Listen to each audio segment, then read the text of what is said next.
भगवान की जय। प्यारे कृष्ण कन्हैया लाल की जय। श्री वराह पुराण 150वां अध्याय सानंदूर महात्म्य।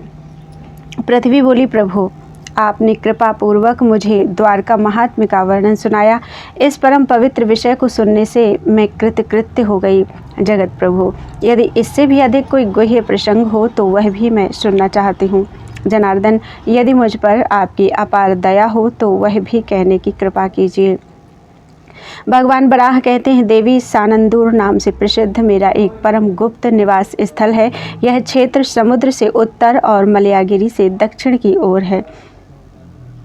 वहाँ मेरी एक मध्यम प्रमाण की अत्यंत आश्चर्यमयी प्रतिमा है, जिसे कुछ लोग लोहे की, कुछ लोग तांबे की और कितने व्यक्ति कांस्य धातु से निर्मित समझते हैं, तथा कुछ लोग कहते हैं कि यह शीशे की बनी है। मेरी उस प्रतिमा को अन्य व्यक्ति प्रस्तर की बनी हुई भी कहते हैं। भूमि, अब वहाँ के स्थानों का वर्णन करता हूँ, सुनो।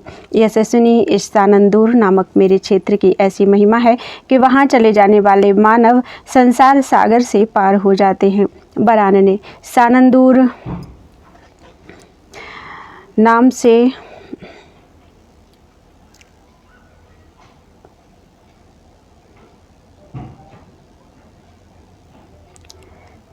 बरानने, सानंदूर क्षेत्र में संगम नाम का एक मेरा परम उत्तम गुह्य क्षेत्र है। प्रिय रामसर और समुद्र के समागम का वह स्थान है। महाभागे वहाँ स्वच्छ जल वाला एक कुंड है। बहुत सी बल्लरियों, लताओं और पक्षियों से उसकी विचित्र शोभा होती है। समुद्र के सन्निकट में ही कुछ योजन दूरी पर वह स्थान है। अनेक सुगंधित उत्तम कुमुद एवं कमल के पुष्प उसकी सदा मनोहरता बढ़ाते रहते हैं। मनुष्य को चाहिए कि वहाँ 6 दिनों तक निवास एवं अवगाहन करे। इसके प्रभाव से वह कुछ समय समुद्र के भवन में रहकर मेरे धाम में चला जाता है। सुमध्य में सानंदूर क्षेत्र में शक्रसर नाम से विख्यात मेरा एक परम गुह्य क्षेत्र है। वहाँ से पूर्व भाग में कुछ योजन की दूरी पर वह स्थान है। उस कुंड के मध्य भाग में विषम रूप से जल की 4 धाराएं गिरती हैं। कल्याणी, उन धाराओं के जल अत्यंत निर्मल होते हैं। 4 दिनों तक रहकर वहाँ मनुष्यों को स्नान करना चाहिए। इस पुण्य से वह 4 लोकपालों के उत्तम नगरों में जाने का अधिकारी होता है। वहाँ के तालाब का नाम शक्रसर है। यदि वहाँ कोई व्यक्ति प्राण परित्याग करता है तो वह लोकपालों का स्थान छोड़कर मेरे धाम में आनंद पूर्वक निवास करता है। महाभागे, वहाँ जो आश्चर्य की बात देखी जाती है उसे कहता हूँ, सुनो। भूमि, जिनका अंतःकरण पवित्र है तथा जो मुझ में श्रद्धा रखते हैं, वे ही उस दृश्य को देख पाते हैं। उस दृश्य के प्रभाव से संसार सागर से पुरुषों का उद्धार हो जाता है। भद्रे, वहाँ चारों दिशाओं से जल की 4 धाराएं गिरती हैं। वहाँ का गिरा हुआ जल ना अधिक बढ़ता है और ना कम ही होता है। उसकी स्थिति सदा समान बनी रहती है। भाद्रपद मास के शुक्ल पक्ष की द्वादशी तिथि के पुण्य पर्व पर कानों को मनोहर सुनाई पड़ने वाला उत्तम गीत वहाँ उच्चरित होता रहता है। वसुंधरे, शूरपारक नाम से प्रसिद्ध मेरा एक परम पवित्र एवं गुह्य क्षेत्र है, जो परशुराम और श्री राम के आश्रमों से सुशोभित है। देवी, वह पावन स्थल समुद्र के तट पर है। मैं वहाँ सालमली वृक्ष के नीचे निवास करता हूँ। वहाँ 5 दिनों तक रहकर मनुष्य को स्नान करना चाहिए। इसके फलस्वरूप मनुष्य ऋषि लोक में जाकर अरुंधति का दर्शन कर सकता है। यदि मेरे शुद्ध सत्कर्म में संलग्न रहता हुआ वह पुरुष अपने प्राणों का त्याग करता है तो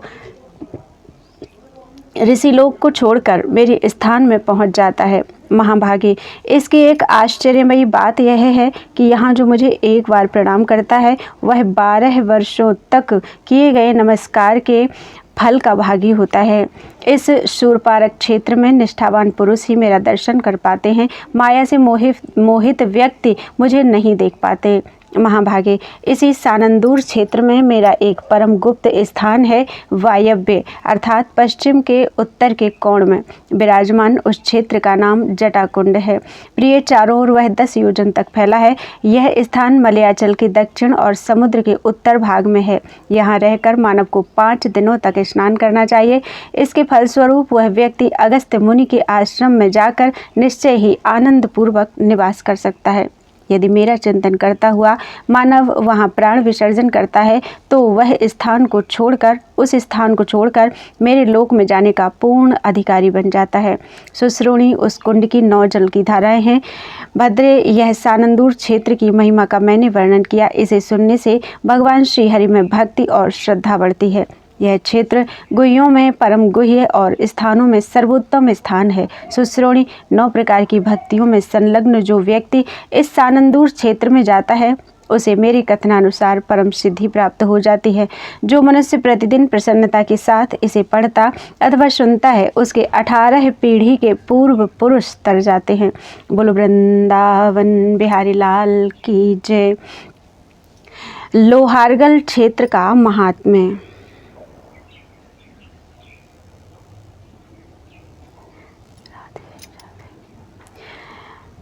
भगवान बराह कहते हैं, पृथ्वी बोली, विष्णु आप जगत के स्वामी हैं। मैं आपके मुख से सानंदूर क्षेत्र की परम उत्तम एवं रहस्यपूर्ण महिमा सुन चुकी।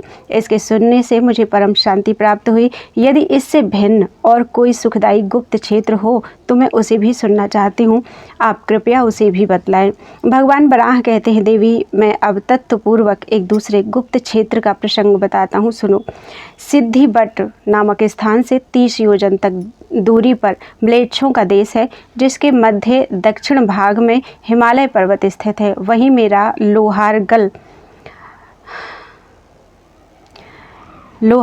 नाम से प्रसिद्ध एक गुप्त क्षेत्र है। वह 15 आयाम का क्षेत्र चारों ओर 5 योजन तक फैला है।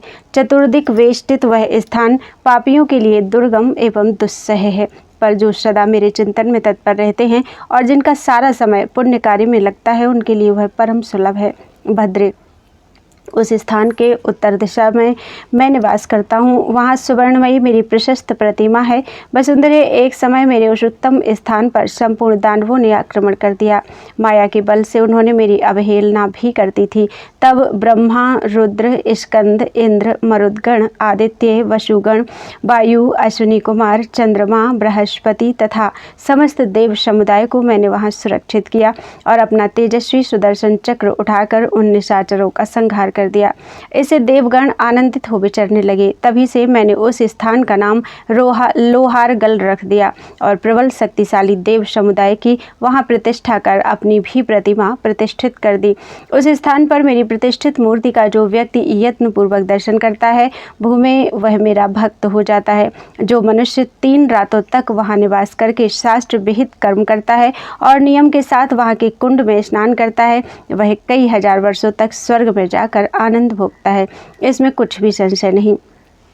यदि अपने कर्म में भली भांति तत्पर रहने वाला वह व्यक्ति वहां प्राण त्यागता है तो उन स्वर्ग लोकों से भी आगे मेरे धाम में चला जाता है। एक बार मैंने एक अश्व की रचना कर उसे अखिल आभूषणों से अलंकृत किया।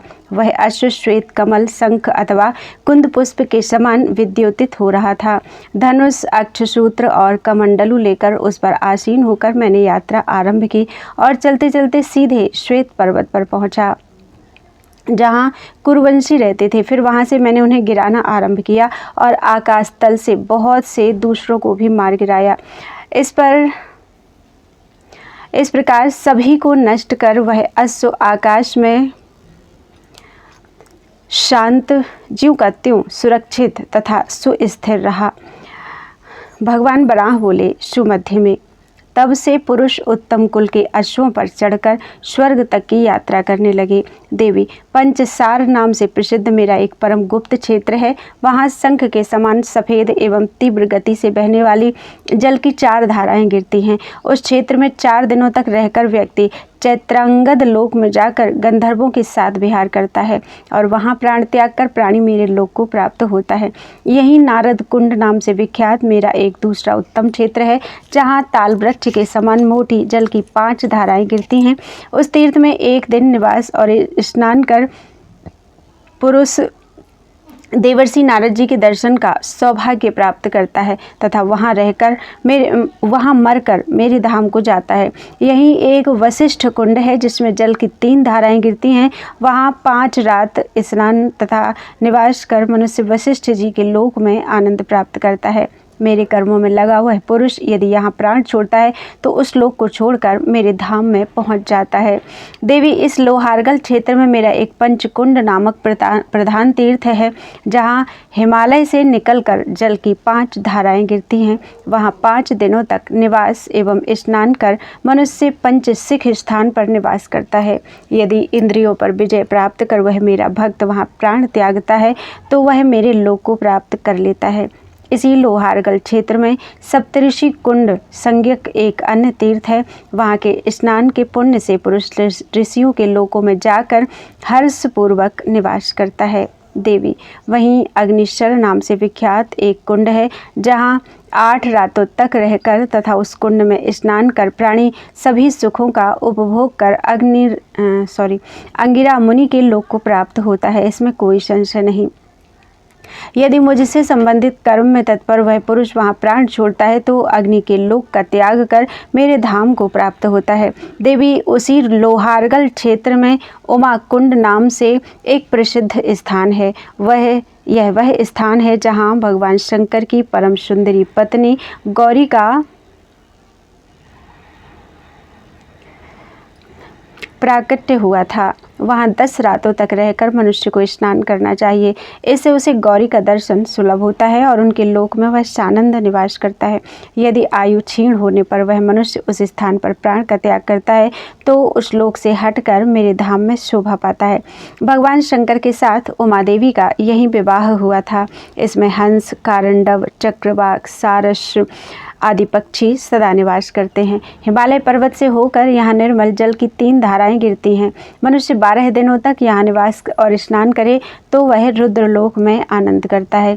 यदि वहाँ वह अत्यंत कठिन कर्म करके प्राणों को छोड़ता है तो रुद्रलोक से पृथक होकर मेरे स्थान की यात्रा करता है।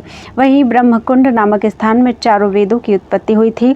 इसी के उत्तर पार्श्व में सुवर्ण के समान रंग वाली एक स्वच्छ जल की धारा गिरती है, जहाँ ऋग्वेद की ध्वनि हुई थी। यहीं पश्चिम भाग में यजुर्वेद से युक्त धारा तथा दक्षिण पार्श्व में अथर्ववेद से समन्वित धारा गिरती है। 7 रातों तक रहकर जो मनुष्य वहाँ स्नान करता है वह ब्रह्मा के लोक को प्राप्त करता है।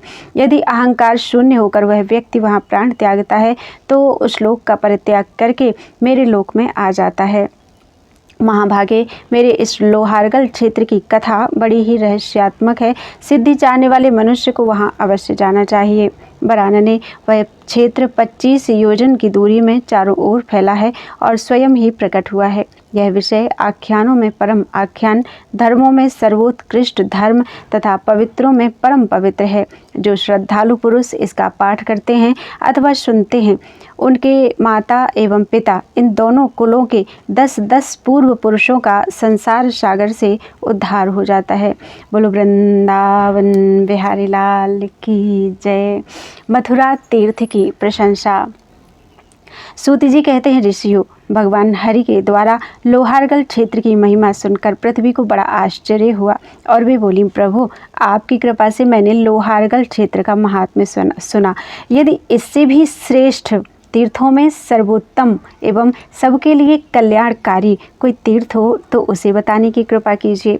भगवान बराह कहते हैं, वसुंधरे, मथुरा के समान मेरे लिए दूसरा कोई भी तीर्थ आकाश, पाताल एवं मृत्यु, मर्त्य, इन तीनों लोकों में कहीं प्रिय नहीं है, प्रतीत नहीं होता। इसी पुरी में मेरा श्री कृष्ण अवतार हुआ, अतः यह पुष्कर, प्रयाग, उज्जैन, काशी एवं नैमिषारण्य से भी बढ़कर है। यहाँ विधिपूर्वक निवास करने वाला मानव निस्संदेह आवागमन से मुक्त हो जाता है। माघ मास के उत्तम पर्व पर प्रयाग में निवास करने से मनुष्य को जो पुण्य फल प्राप्त होता है वह मथुरा में 1 दिन रहने पर ही मिल जाता है। इसी प्रकार वाराणसी में 1000 वर्षों तक निवास करने से जिस फल की प्राप्ति होती है वह मथुरा में एक क्षण निवास करने पर सुलभ हो जाता है। वसुंधरे, कार्तिक मास में पुष्कर क्षेत्र के निवास का जो सुविख्यात पुण्य फल है वही पुण्य मथुरा में निवास करने वाले जितेंद्रिय पुरुष को सहज प्राप्त हो जाता है। यदि कोई मथुरा मंडल का नाम भी उच्चारण करता है तो उसे दूसरा कोई सुन लेता है और उसे कोई दूसरा सुन लेता है तो सुनने वाला भी सब पापों से छूट जाता है। भूमंडल पर समुद्र पर्यंत जितने तीर्थ एवं सरोवर हैं वे सभी मथुरा के अंतर्गत स्थित हैं, क्योंकि साक्षात भगवान श्री हरि ही गुप्त रूप से वहाँ निरंतर निवास करते हैं। कुब्जाम्रक, सौकरव और मथुरा ये परम विशिष्ट तीर्थ हैं, जहाँ योग तप की साधना न रहने पर भी इन स्थानों के निवासी सिद्धि पा जाते हैं, इसमें कोई संशय नहीं है।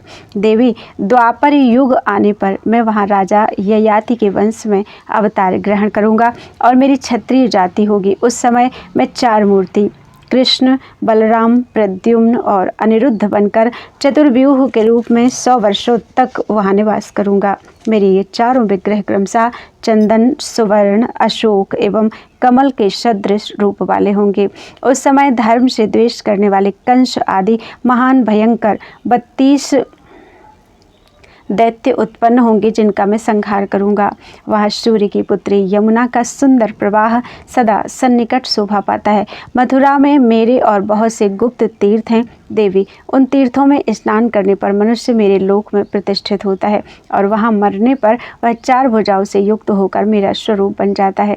देवी, मथुरा मंडल में विश्रांति नाम का एक तीर्थ है जो तीनों लोकों में प्रसिद्ध है। वहाँ स्नान करने वाला मानव मेरे लोक में रहने का स्थान पाता है और वहाँ मेरी प्रतिमा का दर्शन कर संपूर्ण तीर्थों के अवगाहन का फल प्राप्त करता है। जो 2 बार उसकी प्रदक्षिणा कर लेता है और वह विष्णु लोक का भागी होता है। इसी प्रकार एक कनखल नामक अत्यंत गुह्य स्थान है, जहाँ केवल स्नान करने से ही मनुष्य स्वर्ग सुख का अधिकारी हो जाता है। ऐसे ही बिंदुक नाम से विख्यात मेरा एक परम गोप्य क्षेत्र है। देवी, उस क्षेत्र में स्नान करने वाला व्यक्ति मेरे लोक में प्रतिष्ठा पाता है। वसुंधरे, अब उस तीर्थ में घटित एक प्राचीन इतिहास सुनो। पांचाल देश में प्रसिद्ध काम्पिल्य नगर में राजा ब्रह्मदत्त रहते थे। वहीं तिंदुक नामक एक नाई रहता था। बहुत दिनों तक यहाँ निवास करने के बाद उसका पूरा परिवार क्षीण हो गया और वह पीड़ित होकर वहाँ से मथुरा चला आया और एक ब्राह्मण के घर रहने लगा। वहाँ वह ब्राह्मण के सैकड़ों कार्य करते हुए प्रतिदिन यमुना स्नान भी करता। इस प्रकार दीर्घ काल व्यतीत होने पर उसकी इसी तीर्थ में मृत्यु हुई, जिससे दूसरे जन्म में वह जातिस्मर ब्राह्मण हुआ। इसी मथुरा में एक सूर्य तीर्थ है जो सब पापों से मुक्त करने वाला है। वहाँ विरोचन पुत्र बलि ने पहले सूर्य देव की उपासना की थी। उसकी उपासना से प्रसन्न होकर भगवान सूर्य देव ने तप का कारण पूछा। इस पर बलि ने कहा, देवेश्वर, पाताल में मेरा निवास है। इस समय मैं राज्य से वंचित हो गया हूँ एवं धनहीन हूँ। इस पर भगवान सूर्य ने बलि को अपने मुकुट से चिंतामणि निकाल कर दिया, जिसे लेकर बलि पाताल लोक चले गए। वहाँ स्नान करने से मनुष्य के समस्त पाप समाप्त हो जाते हैं और वहाँ मरने पर उस प्राणी को मेरे लोक की प्राप्ति होती है। देवी, प्रत्येक रविवार के दिन संक्रांति के अवसर पर अथवा सूर्य एवं चंद्र ग्रहण में उस तीर्थ में स्नान करने से राजसूय यज्ञ के समान फल मिलता है। ध्रुव ने भी यहीं स्नान आदि पूर्वक कठोर तपस्या की थी, जिससे वह आज भी ध्रुवलोक में प्रतिष्ठा पाता है। वसुधे, जो पुरुष इस ध्रुव तीर्थ में श्रद्धा रखता है उसके सभी पितर तर जाते हैं। ध्रुव तीर्थ के दक्षिण भाग में तीर्थराज का स्थान है। देवी, वहाँ अवगाहन कर मानव मेरा धाम प्राप्त करता है। देवी, मथुरा में कोटि तीर्थ नामक एक स्थान है जिसका दर्शन देवताओं के लिए भी दुर्लभ है। वहाँ स्नान एवं दान करने से मेरे धाम में प्रतिष्ठा मिलती है। उस कोटि तीर्थ में स्नान करके पितरों एवं देवताओं का तर्पण करना चाहिए। इससे पितामह आदि सभी पितर तर जाते हैं। उस तीर्थ में स्नान करने वाला मनुष्य ब्रह्मलोक में प्रतिष्ठा पाता है। यही पितरों के लिए भी दुर्लभ एक वायु तीर्थ है, जहाँ पिंडदान करने से पुरुष पितृलोक में जाता है।